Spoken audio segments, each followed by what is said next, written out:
Two key models. One is what I call Beckstrom's law of cybersecurity. It's really simple. Anything networked can be hacked.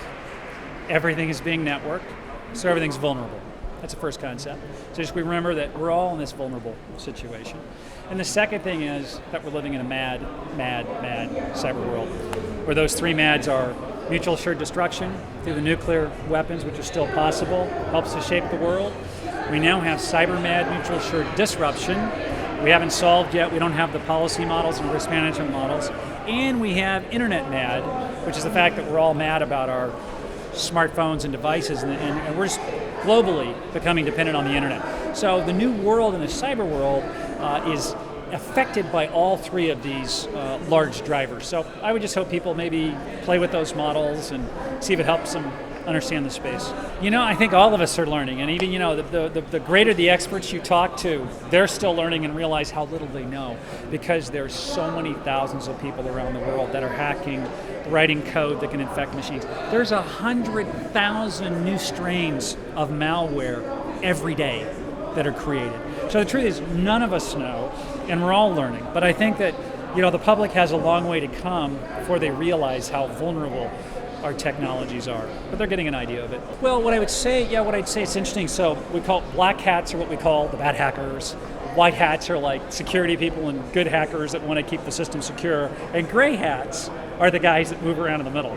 And most years I go to a conference called Black Hat, which is actually the corporate white hats, and I also go to DEF CON. And DEF CON is a hacker conference, and you have white, gray, and black. And the reality is you have people moving around in those seams, and so I'd say I'm a student of what goes on in the hacking world, and I seek to understand it. And I think that an understanding of what motivates people to hack, you know, is it money, or is it ego, or is it political beliefs and principles? You know, it's important to understand it, and it's a new form, art form of tradecraft of how you break into things. Where it's going to go is today we have roughly 5 to 10 billion devices connected to what we call the internet. Boy, 10 years, I don't know exactly what the projection is. I'm going to guess between 20 and 50 billion devices, maybe more than that, and it's going to be all over the place. You know, this microphone will probably have, you know, internet in it besides the camera, and, you know, the screens and the lights and the bulbs and, you know, everything around here. So we're moving to this Internet of Things, which is going to increase our quality of life in many ways, more energy efficient, more pleasant, better health with these wearable devices we have. And the potential for abuse becomes greater with all this data moving around. So we've got to work through this. We've got to muddle through it and figure out, how do we protect privacy?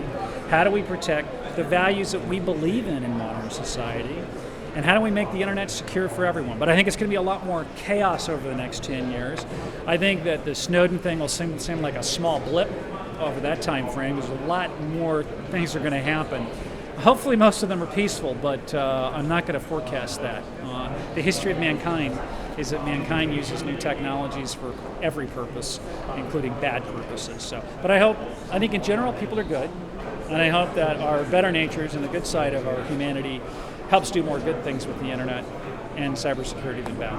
That's my hope.